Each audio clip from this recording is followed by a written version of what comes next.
Bienvenidos a TMT Conversaciones, en este ciclo especial en tiempos de pandemia. Vamos a conversar ahora con Antonio Millé, que es abogado, asesor de la Cámara Argentina de Software. Antonio, ¿cómo va? Bien, muy bien, José. Buen día. ¿Cómo están ustedes?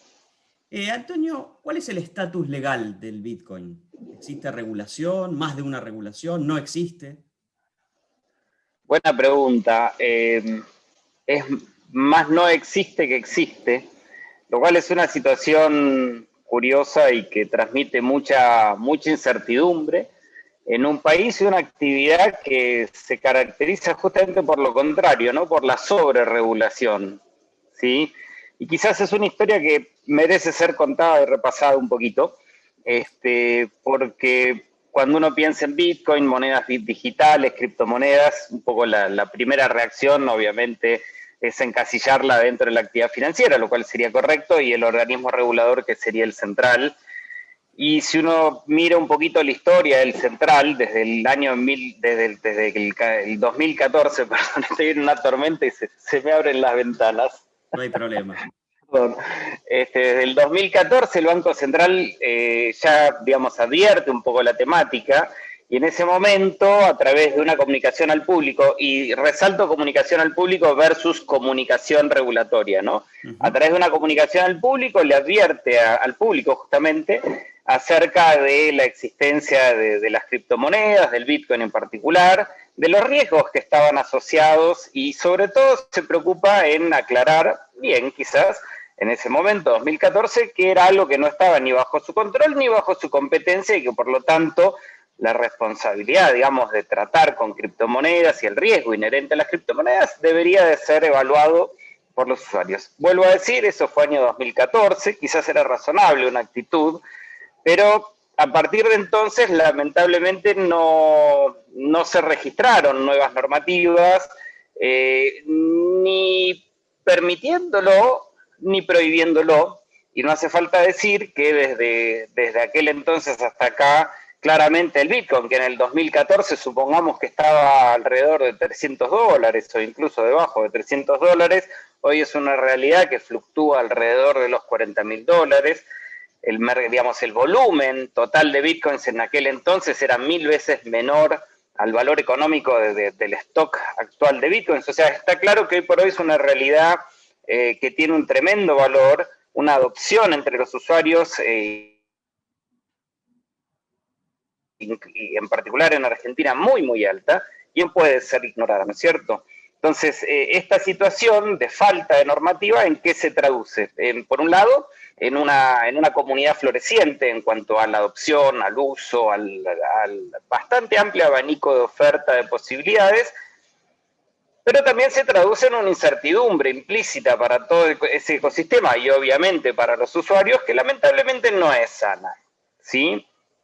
Entonces, tenemos que ese vacío se ha continuado, y que hoy por hoy ya no es algo, digamos, algo beneficioso para el ecosistema, ¿sí? Al mismo tiempo, tenés que algunas normativas relacionadas con fintech, y acá las separo un poco a criptomonedas de la actividad de fintech, que el Banco Central se ha tomado bastante buen trabajo en reglamentarlas, y me refiero sí a los distintos prestadores de servicios financieros, digamos, desde dentro del ecosistema fintech, separando, digamos, las cripto, ¿no?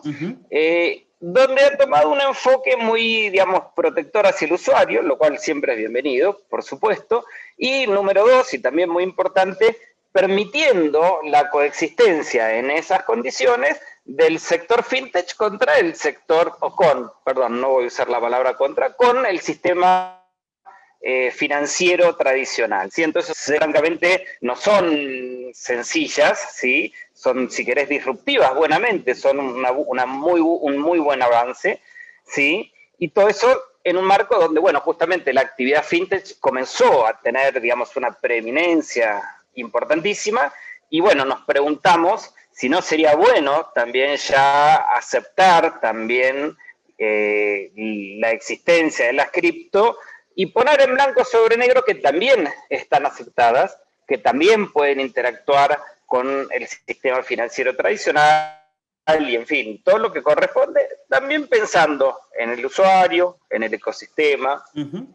Antonio, esa regulación o esa aspiración a un ordenamiento, digamos, a veces cuando en Argentina hablamos de regulación nos ponemos nerviosos, ¿no es cierto? Pero digamos ese ordenamiento jurídico del mundo de las fintech en general, pero en específico del mundo de las criptomonedas, ¿no debería ser un marco, digamos, que esté en conciliación con el resto del mundo, dadas las características que tiene justamente el Bitcoin?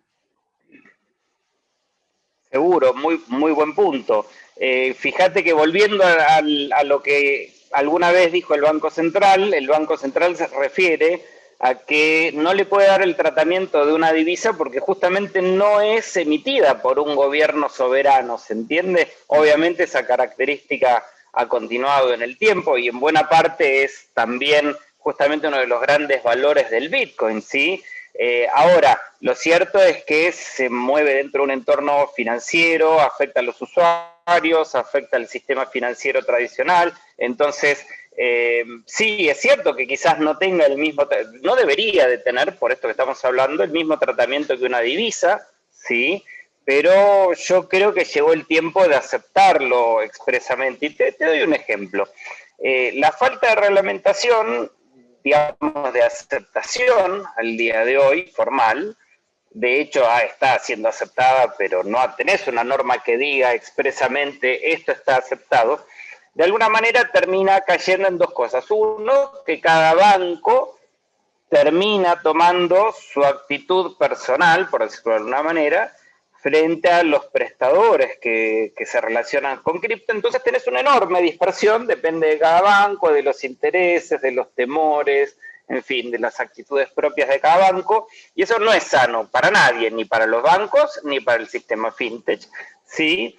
Y después tenés que también el propio Banco Central tiene una actitud como zigzagueante al respecto.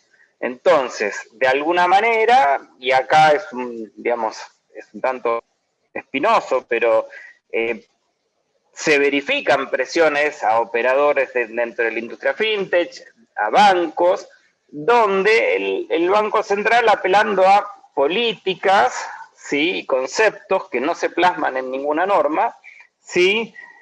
Manifiesta confusos mensajes acerca a los bancos, generalmente, acerca de qué es lo que tendrían que hacer los bancos. Nuevamente, de una forma bastante arbitraria, cambiante, que de vuelta lo que trae es una tremenda incertidumbre y que perjudica a todos, y que perjudica básicamente a los usuarios.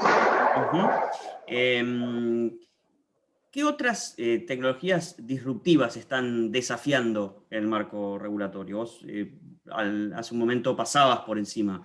El Bitcoin claramente, además por su cotización y por su evolución, es un desafío, pero ¿qué otras hay? Seguro, mirá, vos tenés al día de hoy un sistema financiero tradicional basado en, digamos, instituciones, prácticas y tecnologías que han quedado bastante superadas justamente por el Bitcoin, el blockchain y otras tecnologías, las tecnologías fintech, que ofreciendo un mismo marco de seguridad a los usuarios en particular les pueden ofrecer un marco de seguridad tremendamente alto que a su vez te permite, obviamente si el prestador lo quiere, dar cumplimiento a todos los requerimientos de compliance, de Know Your Customer. Quizás una de las tecnologías disruptivas que justamente da lugar las criptomonedas en contraposición a lo que teníamos antes, son algunas posibilidades nuevas. Ofrecen soluciones financieras a unos costos tremendamente más bajos a lo que son los costos tradicionales, con tiempos tremendamente más cortos y que en definitiva permiten a mayor cantidad de gente acceder a las mismas soluciones financieras. Te voy a dar un ejemplo concreto. En una transferencia internacional de dinero a través de un sistema tradicional que involucraría bancos minoristas, bancos intermediarios, sistemas SWIFT, sistemas de clearing entre países y demás, que es una solución efectiva y que funciona y que el mundo financiero funciona así desde hace años, sí, está claro, pero es cara y es lenta. ¿Sí? Siempre en perjuicio, digamos, o sea, siempre el que absorbe todos esos problemas, costos, son los usuarios. Y, por ejemplo, a través de las criptomonedas digitales, ¿sí? Que viajan en el éter en forma instantánea, y la seguridad que te permite el blockchain para el registro, digamos, de las transacciones, vos hoy tenés vías alternativas para hacer transferencias internacionales de dinero con costos tremendamente más bajos que lo que eran los tradicionales y con velocidades tremendamente más rápidas, ¿sí? Entonces, antes, ¿qué pasaba? Si vos, usuario, tenías que transferir, supongamos, 250 o tenías que pagar por esos $250, supongamos $80, lo cual era, digamos, prácticamente te dejaba fuera o te aumentaba los costos considerablemente. Hoy por hoy, una transferencia de esas características podrías hacerla a través de cripto y tenés soluciones que te ofrecen eso en el instante, prácticamente, digamos, 15 minutos de delay o 10 minutos de delay a un costo de $2,50. ¿Sí? Y ahí tendrías un buen ejemplo de una tecnología disruptiva ofrecida por las cripto en favor de todo el mundo, porque también lo pueden usar los bancos eventualmente, ¿no? Eso está claro. Antonio, muchas gracias. Al contrario, José, gracias a ustedes. Hablábamos con Antonio Millet, abogado, asesor de la Cámara Argentina de Software. Ya volvemos.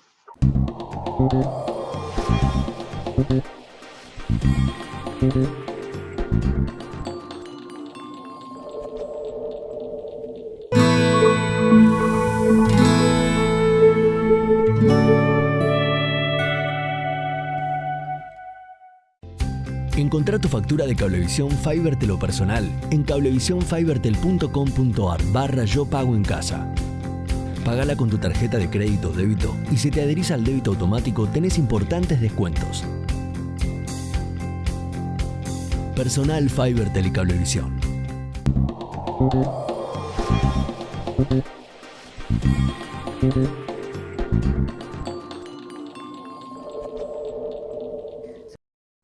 Seguimos en TMT Conversaciones, vamos a charlar ahora con Andrés Cañizares, que es venezolano, es periodista, es académico, es investigador de medios. Andrés, ¿cómo va? Hola José, ¿qué tal? Saludos a toda la audiencia allá en Argentina. Andrés, ¿cómo es hacer periodismo ahora en Venezuela? Bueno, estamos sometidos a diversas presiones. Creo que además de lo que las limitaciones generales que se viven con la pandemia, en el caso venezolano, tenemos un gobierno que persistentemente está actuando en contra del periodismo. En los últimos días, por no ir muy lejos, por ejemplo, se ha desatado una campaña de descrédito señalando, por ejemplo, que una muy reconocida periodista, Luzmeli Reyes, ha recibido $1 millón del gobierno británico y se le acusa de que está bajo los intereses de una potencia extranjera. Ese discurso es muy recurrente y un caso como este, pues lamentablemente termina siendo usual en la Venezuela en la que vivimos. Si uno quiere dedicarse al periodismo o lo viene haciendo desde hace mucho tiempo, ¿cuáles son los ámbitos donde puede ejercer la profesión? ¿Existen medios privados? ¿Cuál es el grado de libertad de esos medios privados? ¿Solo está la posibilidad de trabajar en medios públicos? Efectivamente, bajo un punto de vista, diríamos, teórico, existe una diversidad de medios, ¿no? Tenemos medios, diría que medios privados independientes, medios privados cooptados por el gobierno y medios públicos, pero que no cumplen una función pública, son más bien aparatos de propaganda. En el caso de los medios privados, pero que están muy controlados por el Estado, es el caso de la televisión y la radio, se puede trabajar allí, pero hay muchísima censura y autocensura de esos medios. En los medios públicos, pues prácticamente tendrías que hacer un acto de fe porque allí lo que se hacen son programas para alabar a Nicolás Maduro, antes a Hugo Chávez. Entonces, en la práctica se reduce el espectro, el espacio, a un conjunto de medios digitales que son medios independientes, pero que o sea, son muy chicos, o sea, son medios en los cuales a lo mejor trabajan 8 o 10 periodistas, ¿no? Eso hace que el mercado de trabajo en Venezuela se haya acortado mucho.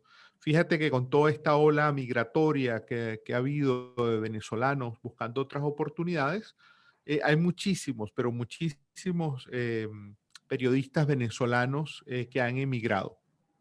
Ujú. Andrés, ¿hay periodistas detenidos en Venezuela? De ¿Presos? forma permanente, en este momento hay uno que se llama el periodista Roland Carreño, un periodista, fue muy conocido, conductor de televisión. El caso de él es un tanto, hay una línea, digamos, entre lo que era su trabajo periodístico, él también era un activista político, allí el gobierno no ha aclarado bien eh, mm, bajo qué condición, digamos, ¿no? Pero bueno, ese periodista, Roland Carreño, está preso. Luego, durante el año pasado, a propósito de la pandemia, tuvimos varios casos de periodistas que fueron detenidos por algún tiempo, luego liberados, en haber informado o personas que dieron cifras no oficiales sobre la pandemia o que reprodujeron, digamos, una versión distinta a la oficial en el caso de la COVID-19. El año pasado hubo por lo menos 2 o 3 casos de esa naturaleza. Lo que ha sido más usual en los últimos tiempos, José, es el tema de cerrar medios, especialmente medios, emisoras de radio pequeñas en las provincias. El año pasado se registraron 18 cierres de emisoras de radio, en algunos casos en situaciones donde, por ejemplo, recuerdo un caso muy claro en una zona del oriente de Venezuela, donde llegaron 200 efectivos militares a cerrar la estación de radio ubicada en un pequeño pueblo. Y en términos de libertad de expresión de los ciudadanos, de los usuarios de las redes, ¿también hay persecución a militantes, por ejemplo, digitales, como suelen tener los partidos en todas las democracias del mundo? Fíjate que ha habido algunos casos, en los últimos tiempos, ¿no? Hubo un momento, 2015, 2017, donde hubo varias detenciones de personas que por tuitear, colocar mensajes que eran críticos del gobierno de Maduro, pues terminaron encarcelados, torturados. De hecho, hay varios casos, hay un capítulo entero en lo que es el informe de la misión de verificación de los hechos de la ONU dedicada a los tuiteros. En este momento no está ocurriendo eso, pero pues tenemos precedentes cercanos. Sí percibo, José, que hay mucha gente que se cuida. Es decir, cuando tú conversas con muchas personas y activistas en Venezuela, mucha gente está teniendo cuidado con lo que dice, con lo que escribe, con lo que expresa. Ujú.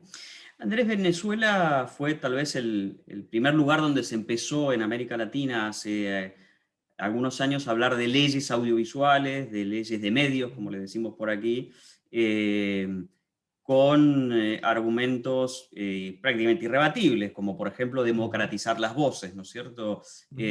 Ampliar los ámbitos de expresión y demás. Y esas leyes se fueron multiplicando por muchos países de América Latina, Ecuador, Argentina, Uruguay. Muchos de ellos han ido retrocediendo después en esas regulaciones.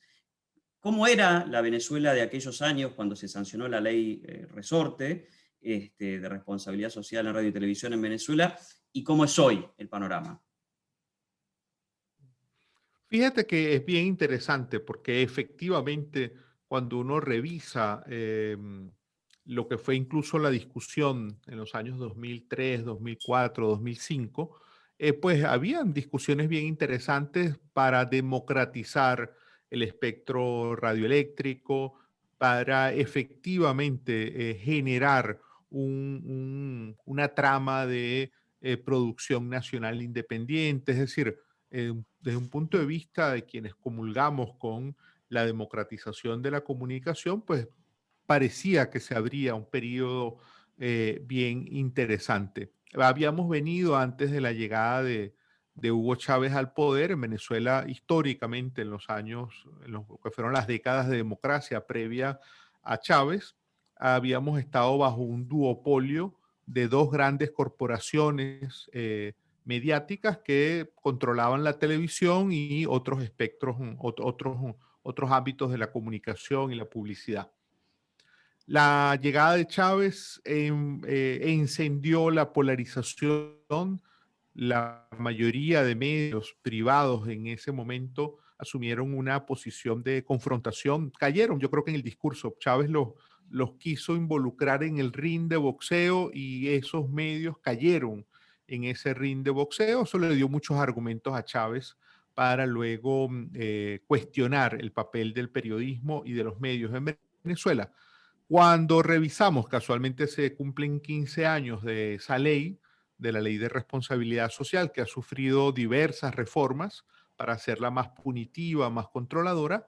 Hoy esa ley básicamente lo que sirve es para sancionar a las voces críticas en la radio y la televisión. Este cierre de emisoras de radio que te comenté, las 18 que cerraron el año pasado, básicamente se hacen bajo el esquema de usar esta ley para presionarles.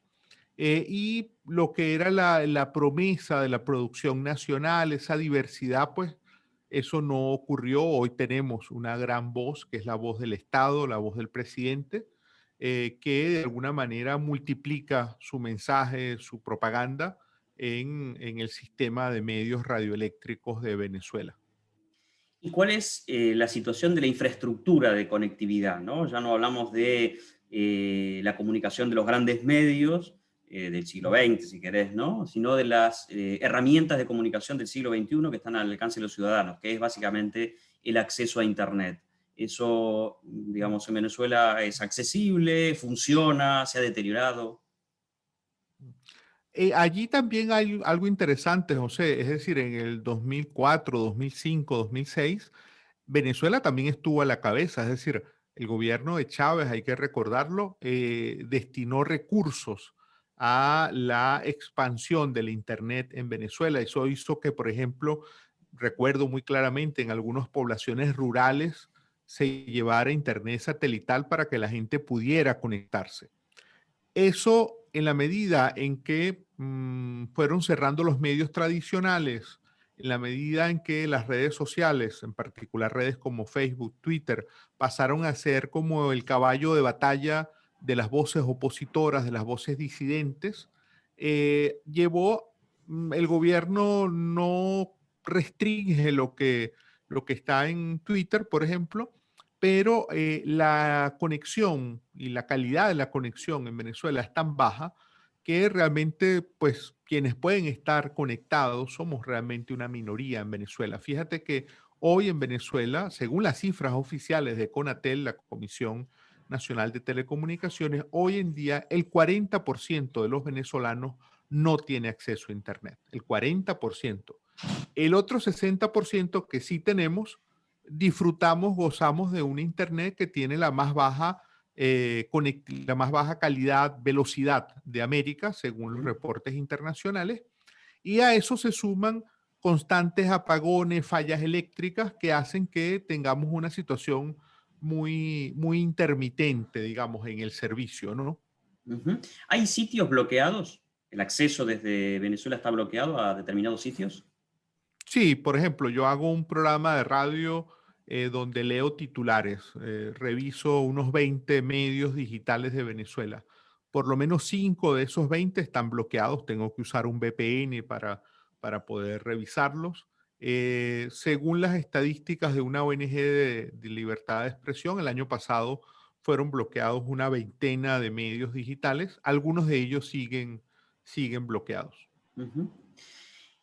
En tu opinión, ¿cuál es la relación entre el deterioro de la comunicación, del acceso a la información, del acceso al debate público a través de medios tradicionales, pero también a través de la participación directa en plataformas digitales? ¿Cuánto ese deterioro tiene relación con el deterioro de la democracia en Venezuela? Es muy, muy buena pregunta, José. Eso ha ido de la mano. Es decir, fíjate que ahora esta entrevista nos ha permitido pasearnos por un contexto en el cual el chavismo estaba en el poder, pero yo diría que había una vocación de democratización en el chavismo. Diversos factores influyeron, la propia permanencia en el poder, ya estamos hablando de 20 años, de los mismos actores. Yo creo que en la medida en que estos actores políticos optaron por permanecer en el poder de manera indefinida, que es lo que de hecho ha ocurrido, pues en esa misma medida perdimos democracia y perdimos libertades y también se fue cercando al periodismo, ¿no? Hay una interacción muy clara entre un sistema que en su origen fue democrático y que hemos visto paulatinamente cómo se ha perdido, se ha corroído esa democracia, y al mismo tiempo pues también ha significado por la vía de los hechos, por ejemplo, un gran deterioro para la libertad de expresión en Venezuela. Hoy muchos venezolanos están francamente desinformados, incomunicados. Ese 40%, hemos hecho grupos focales en poblaciones rurales, por ejemplo, en pequeños poblados, donde la gente sencillamente está 3 días sin internet porque no tiene luz y sin posibilidad de ver prácticamente ninguna información, por ejemplo. Andrés, muchísimas gracias. José, encantado, me encanta mucho finalmente haber estado contigo y poder conversar de estos temas con el público de Argentina. Hablábamos con Andrés Cañizares, venezolano, como lo escuchaban, periodista e investigador de medios. Y nosotros nos vemos la próxima. Gracias.